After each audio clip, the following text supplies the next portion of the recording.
Alright guys, today's video is about making the doors on our 96 and back XJs removable.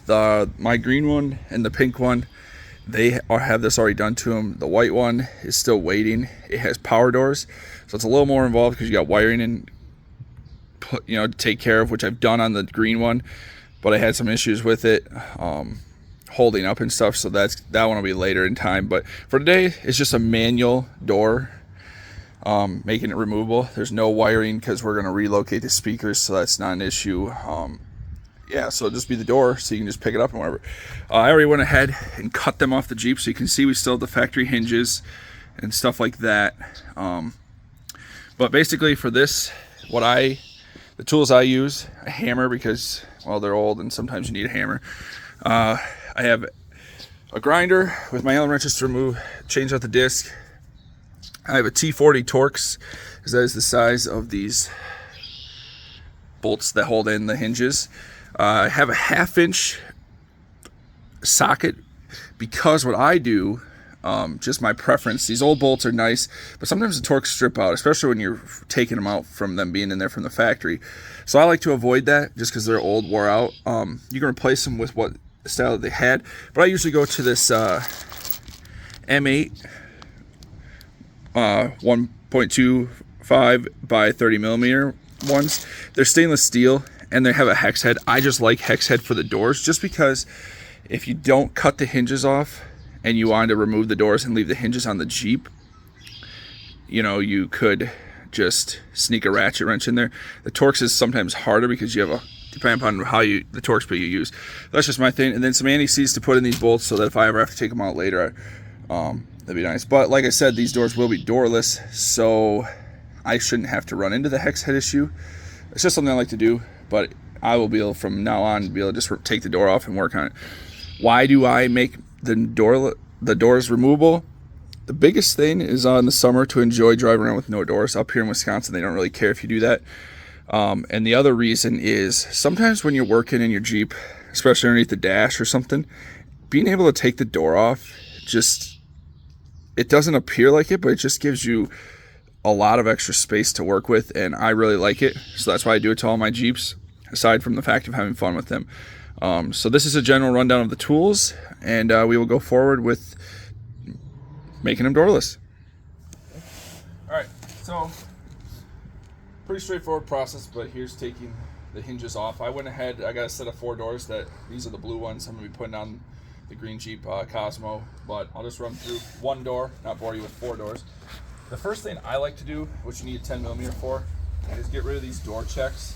Basically it keeps your door from swinging all the way open, but since my goal is to have the doors easily removable to either work on my Jeep inside easily or just have fun in the summer, having to take the extra pin out for the door check, kind of not really worth my time. It would defeat the purpose of making them easy to get off. So it's just 2 10 millimeter doors, and there usually would be a piece that comes over here with a hole that would go to the Jeep, but I cut that off because that was a Jeep that was rusted. But anyways, take those 2 nuts off, this falls out, and you get your door check.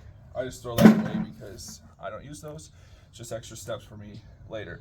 Now, here's where your T40 comes in. Like I said, this is what they put in from the factory.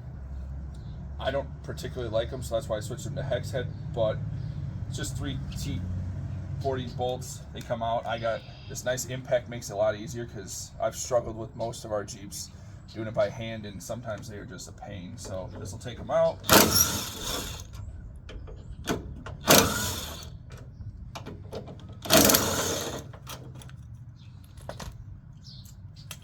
And I just toss them. I always put new bolts in, just then I know what I'm dealing with. See, and they round out. But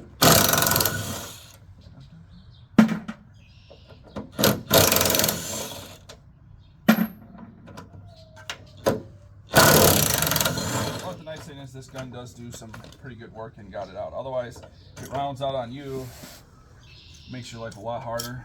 I've sometimes just decided to leave it in and save myself the hassle. But you can see they get pretty rusty, so I think that's why that one looked the worst. Something to note, for me it won't matter because I'm going to line the same paint mark up, is always keep the same hinge and stuff because you can see where it fit.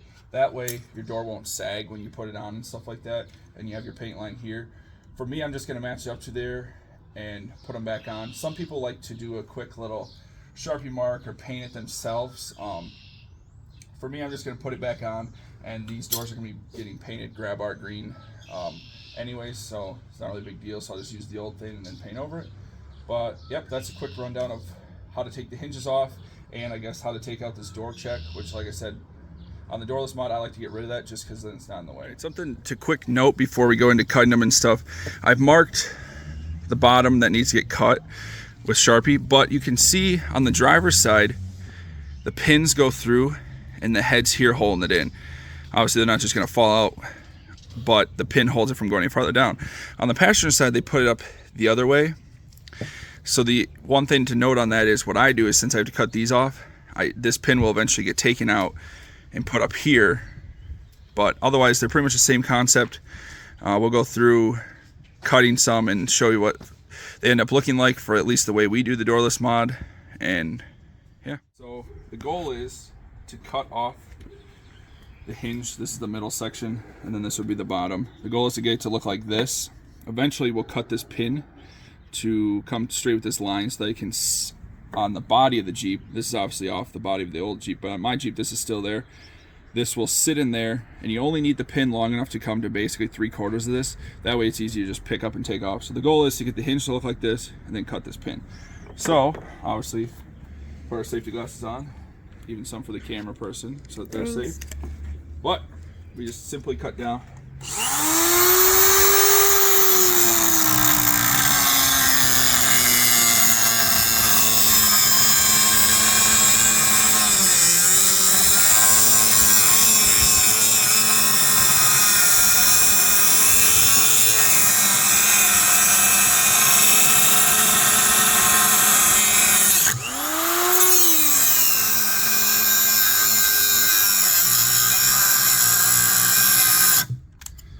And I use cheap Menards cutoff wheels because I've used them and get gunk all over them, so that's why they don't cut through as fast.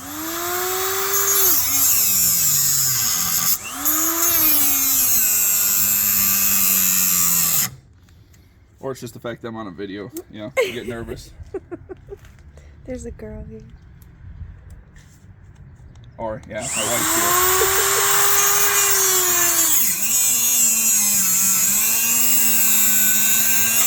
But anyways, once you get done messing around cutting through it, tripping the saw and doing all the weird stuff, you have your cut. And like I said, the passenger side's different to where the pin's here, so it's gonna come off a little bit different of a process, but the end goal is to get the pin through the top. So flip it over, tighten this in the vise. Eventually I will have the vise mounted to something where it's stable, but luckily for this job, usually you don't need it too stable. They come right out. Kind of crazy, but they do.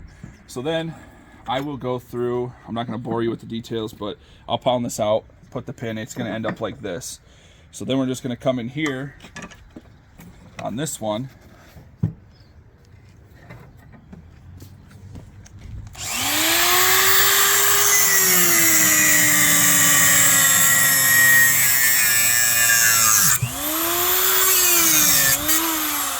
Cut that off, and do a little.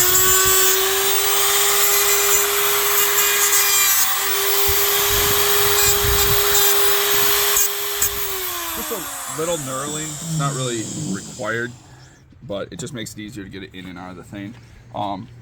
Eventually this will go in here smoother. Once I take the drill and there's like these little bushings in here, we'll get rid of that. But this will sit really nice in there. I can actually walk over and show you.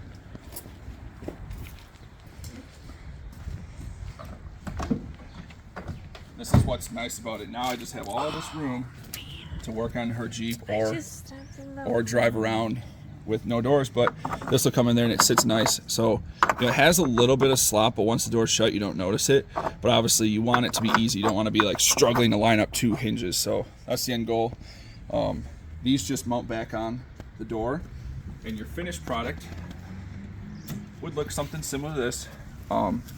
Where these are actually a little shorter, just because whatever. But here's what I was talking about, where one gets stuck, and this is before I had nice tools. I just decided to cut the bolt off and say screw it. But in this one, you can see I left the hex head in. They look They just look really rusty using the old ones. I shouldn't have done that, but I did. But yeah, it just sits like this. And what's really nice is then, you know, once it starts to rain or the kids don't want to have the doors off or whatever, you can just come over, line up your 2 hinges, and the door's back on. So, you know, and you really don't even notice the slop too much. You can hear it a little bit. But once the door is shut, I mean, it doesn't move around. So that is essentially the doorless mod. Passenger side's a little bit rougher if you want to switch the pins around. Not a huge deal to get out. As you can see, they pound out pretty nice usually. But yeah, I mean, it's really nice for the fact of being able to take these doors off so you don't have to be upside down underneath the dash. I could literally be right here, you know, and whatnot. And then of course, obviously in the summer, it's nice to take the doors off. I usually don't take all 4 doors off if the kids are with, but if I'm by myself, I do, because it's a really open feeling. But yeah, here's the mod. Hope it helps you be able to take your doors off. So thanks for watching. Remember to subscribe and comment.